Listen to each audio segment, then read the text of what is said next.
సోరియాసిస్‌లో ఇంకో రకాలుంటాయి. అరిచేతులు, అరికాళ్ళలోకి వచ్చిన సోరియాసిస్ మళ్ళీ వేరేనండి.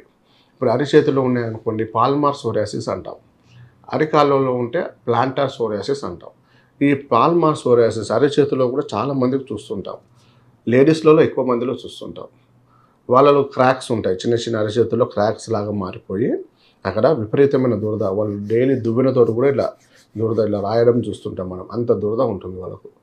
అక్కడ బ్లీడింగ్ కూడా క్రాక్స్ ఎక్కువ పగిలినట్టు అయిపోయి బ్లడ్ కూడా వస్తుంటాయి లైట్‌గా. ఈ పాల్మార్ సోరియాసిస్‌లో. కాబట్టి వాటికి మనం ఎన్ని క్రీమ్స్ వాడండి, స్టెరాయిడ్స్ క్రీమ్స్ పెట్టండి. అప్పుడు తగ్గుతది. మళ్ళీ స్టార్ట్ అవుతది.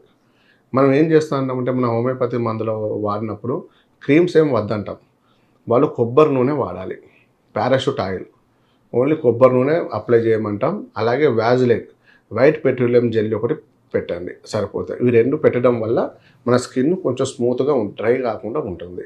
కానీ లోపల నుంచి మళ్ళీ రిబౌండ్ ఫినామినా మళ్ళీ బయటకు రాకుండా లోపల తగ్గేలాగా మనం మెడిసిన్స్ ఇస్తాం పర్మనెంట్ అయ్యేటట్టు. దీనికి కొంచెం పథ్యం ఏంటంటే కామన్‌గా డైట్ రిస్ట్రిక్షన్స్ ఏమి ఉండవు. కామన్ డైట్ ఎక్కువ నాన్ వెజ్ అవాయిడ్ చేయమంటాం. గోంగూర తగ్గించమంటాం. వేడి పదార్థాలు మన శరీరానికి హీట్ అయ్యే పదార్థాలను మనం తగ్గించమంటాం. అది తగ్గించుకుంటూ మన హోమియోపతి సపోర్ట్ తీసుకుంటే ఈ సోరియాసిస్ 10 సంవత్సరాలు కానీ 15 సంవత్సరాల నుంచి బాధపడని వాళ్ళు మన కంప్లీట్ మన మందులతో క్యూర్ చేయొచ్చు.